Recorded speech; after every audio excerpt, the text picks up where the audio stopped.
Hagayya sadii bara 2026 nageenyi keenya haa dursuu hordoftoota Shabboo Miidiyaa oduulee guyyaarraaf qindeeffannee isinitti hima oduu waliin Jamaal Xaahirii jalqaba irratti matoota oduu waraanni mootummaa federaalaa fi garee TPLF gidduutti bifa haaraan jalqabe yaaddoomuun dhagahame. Federeeshiniin Ispoortii Oromoo kaaba Ameerikaa Minisootaatti waggaa 30ffaa isaa kabajuu jalqabe bifa midhaagaan gaggeeffamaa jiraachuu koreen qindeessituu sagantichaa Shabboo Miidiyaatti himan. Prezidaantiin Ameerikaa Doonaald Tiraamp tibban haleellaa haaraa Iraan irratti raawwachuuf karoora qabate haquu isaa ibse. Prezidaantiin Baankii Addunyaa duraanii Deevid Maalpaas gadi bu'uun gatii birrii fi sharafa alaa Itoophiyaa hiyyummaa biyyattii haalaan hammeessee jira jedheetti jira. Itoophiyaatti duulli biqiltuu miiliyoona 800 guyyaa tokkotti dhaabuu guutuu biyyaatti jalqabe. Dhaabbanni fayyaa addunyaa weerarri Iboolaa Riippaabilikaa Dimokiraataa Koongoo keessatti mul'ate seenaa biyyattii keessatti isa hamaa ta'uu isaa ibseetti jira. Kunneen matoota oduuti amma gara bal'inaatti sin dabarsa.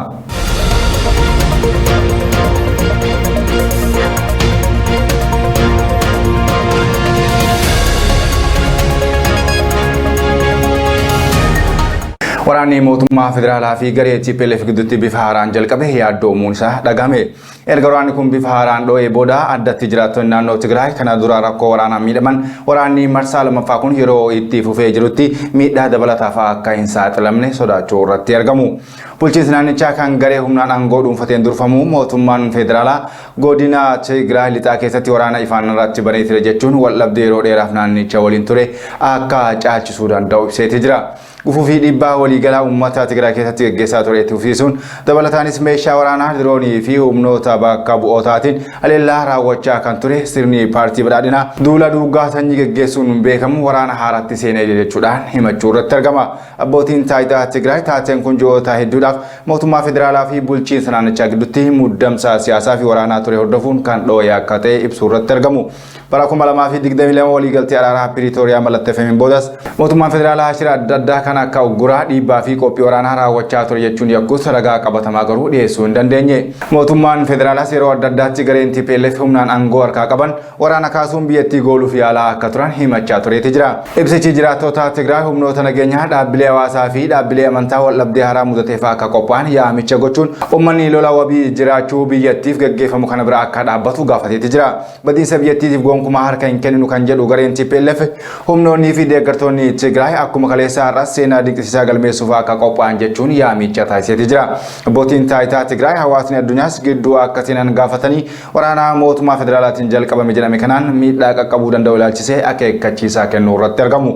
Hawaasni addunyaa miidhaa waraana kanaan dhufuu danda'u hubachuun tarkaanfii deeggarsa isaa barbaachisu akka fudhatus yaamicha taasise. Mootummaan federaalaa Itoophiyaa dhimma waraana kanaan wal qabatee ibsaa bal'aa hangammaan kennine.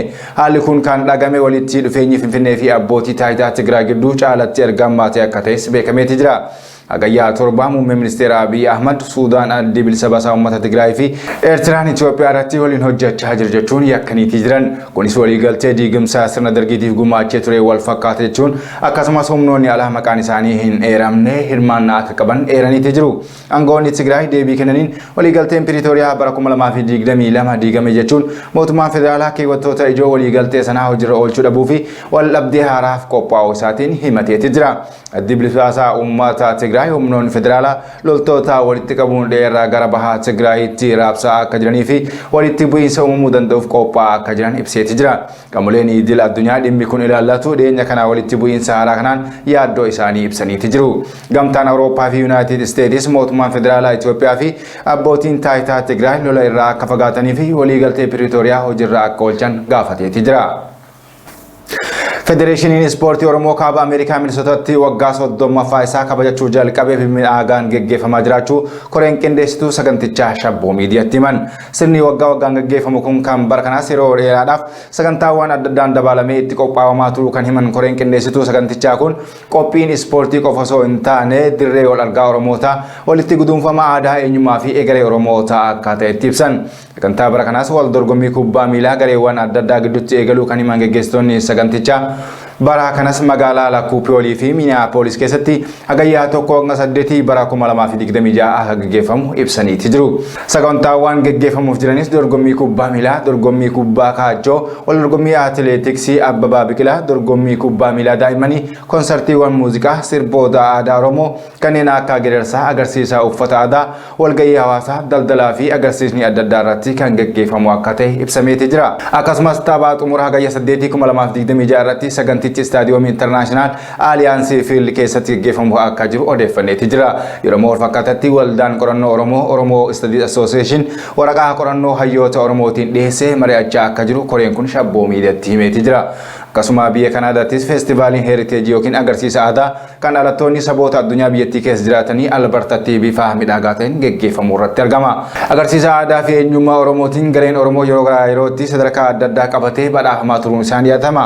Oromoonni biyya Kanaadaa jiraatan bara kanas qophii jabaa taasisaa turuun agarsiisawwan aadaa, seenaa fi eenyummaa uummata Oromoo mul'isan bifa miidhagaa ta'een agarsiisuu irratti argamu. Feestivaaliin kun hanga hagayyaa 3 jechuunis guyyaa irratti akka itti fufu beekameeti jira. Pirezidaantiin Ameerikaa Doonaald Tiraamp ban haleellaa haaraa Iraan irratti raawwachuuf karoorse akka haqee ibseeti jira. Tiraamp haleellaan haaraa Iraan irratti raawwachuuf karoorse quufii marii haaraan Iraan walii wiixata har'aa eegaluu akka danda'u yaada dhiyeesse. Doonaald Tiraamp haasaa taasiseen Iraanonni balaa waraanii qabu arganiiti jiru. Amma karaa mariitiin itti dhiyaachaa jira. Mariin kun har'aa waaree booda ni eegalaa jedhe. Tiraamp karoora Iraan haleeluuf baase gaafii fi yaaddoo Iraanii fi biyyoonni baha giddugoleessaa dhiyeessan booda quu miidiyaa hawaasummaa isaa turuu sooshaal irratti barreesseeti jira. Iraan yaada Tiraamp kanarratti hanga yoonaa ibsoomaatuun kennine. Doonaald Tiraamp mariin nagaa waraanaa dhaabuun dhiyaate jechuun yeroo garaagaraatti ibsaa turus faallaa kana garuu kan mul'achaa ture haleellaa akka ta'e ibsameeti jira. Ibsasaa kana keessatti mariin Iraan waliin eegaluuf jedhu kun yooma akka xumuramuu fi eessatti akka gaggeeffamu hangammaa hin ibsamne. Tiraamp erga Hamaas meeshaa waraanaa hiikkachuutti waliigalee karoorri nagaa Gaazaa akka milkaa'u ibsaati ture. Karoorri nagaa Board of Peace jedhamu kan inni bara darbe baase guutumatti hojiitti hiikamuun milkaa'ina argamaa jiraachuu isaa ibseeti jira. Garuu Israa'el erga Hamaas hiikkachuutti waliigaluu ibsee boodallee haleellaa Gaazaa hin dhaabne jechuu irratti argamu. Ministeerri fayyaa Filisxeem humnoonni Israa'el haleellaa hamaa kaaba magaalaa Gaazaa, giddugala Gaazaa, Deir al-Balaa fi kibba Gaazaa magaalaa Kaan Yuunus keessatti raawwachuun lubbuu namoota 18 galaafachuu ibse. Karoorri nagaa Gaazaa kun akka milkaa'u abdatamus gochi Israa'el garuu karoora kana waan gufachiisaa jiru fakkaataa jedhamaati jira. Hidhattoonni Hamaas akkuma hiikkataniin loltoonni Israa'el Gaazaa gadhiisu jedhamee turus raawwiin isaa faallaa ta'ee argame. Kun ammoo nagaa naannichatti ni bu'aa jedhamee abdatame akka hin milkoomne taasisa jedhamee sodaatamuu irratti argama. Pirezidaantiin Baankii Addunyaa duraanii Deevid Maalpaas gadi bu'uun gatii birrii fi sharafa alaa Itoophiyaa hiyyummaa biyyattii ammeessee jedhe. Pirezidaantiin Baankii Addunyaa duraanii Maalpaas barruu qorannoo imaammataa isaanii kan waltajjii Public Debate and Central Bank irratti dhiyeessan keessatti Itoophiyaa akka qorannoo ijootti fudhachuun biyyattiin guddina dinagdee dandeettii guddaa qabaattus haalli gadi bu'iinsa sharafa biyyattii danqaa biraati jechuun ibse. Baankiin Addunyaa Itoophiyaa keessatti pirojektoota 200 ta'an deeggaraa akka turee fi 43 ammoo ammas raawwatamaa akka jiran kaaseeti jira. Malee galiin nam-tokkee biyyattii akkaan gadi bu'aa ta'ee argamuun biyyattiin biyyoota hiyyeeyyii addunyaa keessaa tokko akka isheen taatu taasisee jira jedhe. Qabeenyi hiyyeeyyii kan galiin isaanis ta'ee mallaqni isaanii gatii dhabeerraa gara warra sharafa alaa qabanii fi warra liqii mallaqaa biyya keessaa mijeeffachuu danda'anitti dhangala'aa jira jedhan. Deevid akka jedhetti bara 2019 muummee ministeera Abiy Ahmad wajjin wal arguun yeroo Itoophiyaa daawwatetti sirni gatii sharafa alaa adda addaa fi to'annoo mootummaatiin alaa akka bahee fi sun balaa dinagdee biyyattii akka ta'e eereeti jira. Maalpaas dhiibbaa kana jecha salphatti ibsuudhaan yeroo birriin gatii dhabu hundatti baasii fi miidhama sana kan baatu uummata Itoophiyaati jedhe. Sababni isaas mindaa fi qusannoon isaanii waa waliin gidneef dhimmoota adda addaa irraa fayyadamoo ta'uu hin dandeenye jedhe. Xiinxalli isaa kun kan dhiyaate dhiibbaan gatii ol ka'uu maatiiwwan Itoophiyaa irratti caalatti akka ulfaatu keessaa yeroo jirutti akka ta'etti ibsameeti jira. Walakkaa jalqaba bara 2026 keessa dabaliin gatii waggaa 13.4 ol ka'eeti jira. Kunis biyyoota gurguddoo Afrikaa kurnan keessaa dabalii isa olaanaas jedhe. Dabalii kanaaf sababa ijoo kan ta'e gatii nyaataa alaan dabalee fi sagantaa jijjiirama dinagdee mootummaa keessattuu sirna sharafa alaa fi gabaadhaan akka murtaa'u gochuu kan dabalatu akka ta'e ibsameeti jira. Maalpaas tilmaama Baankii Addunyaa wabeeffachuun baay'inni uummata Itoophiyaa hiyyummaa keessa jiranii 33 bara 2016 ture irraa gara 43tti bara 2027 keessatti akka dabalu ibseeti jira. Akkasumas hiyyummaa gama dhiyeessii adda addaatiin mul'atu uummata biyyattii 72 akka miidhe eereeti jira. Dabalataanis bara 2025 keessa biriin Itoophiyaa addunyaa irratti mallaqa humna hin qabne dadhabaa sadarkaa sadaffaa akka ta'e ibseeti jira. Hojiin caalbaasii sharafa alaa yeroo yerootti godhamus baankota dhiyeenya qaban muraasa qofa fayyaduu akka danda'u ibseeti jira. Baankiin giddu galeessaa guraandhala 2026 keessaa doolaara biliyoona 500 baankota dhiyeenya qabaniif qoodeetii kenne. Caamsaa keessa mallaqa hanganaa kan biraa kenne jedhamee himatamuu irratti argama. Maalpaas akka jedhetti namoonni carraa adda addaa argatan gatiin birrii akka gadi buuf caalatti kaka'umsa uumeeti jira jedhe. Dhumarratti mallaqni gabaa keessa jiru haala cimaa fi tasgabbaa irratti akka hundaa'u gatiin sharafa alaa tasgabbaa'uu fi kafaltiiwwan daddabarsaa akka gadi bu'an gaafataniiti jiru. Kana malees mallaqni tasgabba'an misooma waraaf murteessaa ta'uu isaanii ibse. Misoomaaf mallaqa tasgabbaa kafaltiin daddabarsaa gadi bu'aa fi sirni mallaqaa kana dhiyeessuu danda'utu barbaachisaadha jedheeti jira.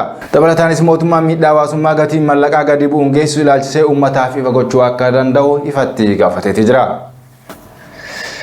Itoophiyaatti duulli biqiltuu miliyoona 800 guyyaa tokkotti dhaabuu guutuu biyyattiitti jalqabe. Mootummaan Itoophiyaa irraa duula magariisa guutuu biyyattiitti jalqabsiisuu isaa ibseeti jira.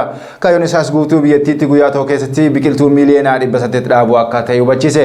Kunis ganna bara 2026 kan biqiltuu biliyoona 8 ol dhaabuu irratti xiyyeeffate keessatti kan hammatame jedhameeti jira.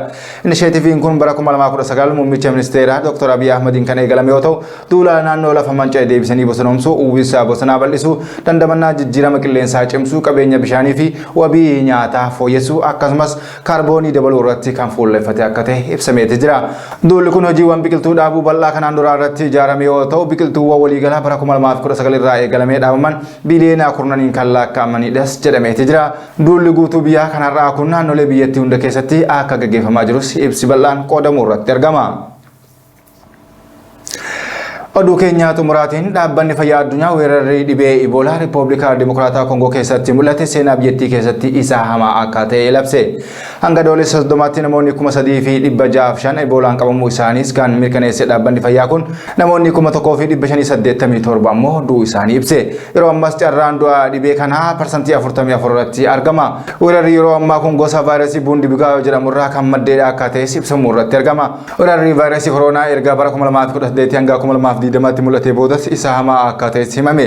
Weerarri kun bara kana caamsaa 15 ifatti labsameeti jira. Bara 2018 hanga 2020tti namoonni 3,500 kan vaayirasichaan kan qabaman yoo ta'u 2,300 ammoo akka du'an dhaabbanni kun gabaaseeti jira. Yeroo ammaa kana talaalliin gosa buundibugaa kanaaf hayyama kan qabu hin jiru. Haa ta'u malee Yuunaayitid Kingdamii fi Singaappoor keessatti talaalliin kun hojjetamuu irratti argama.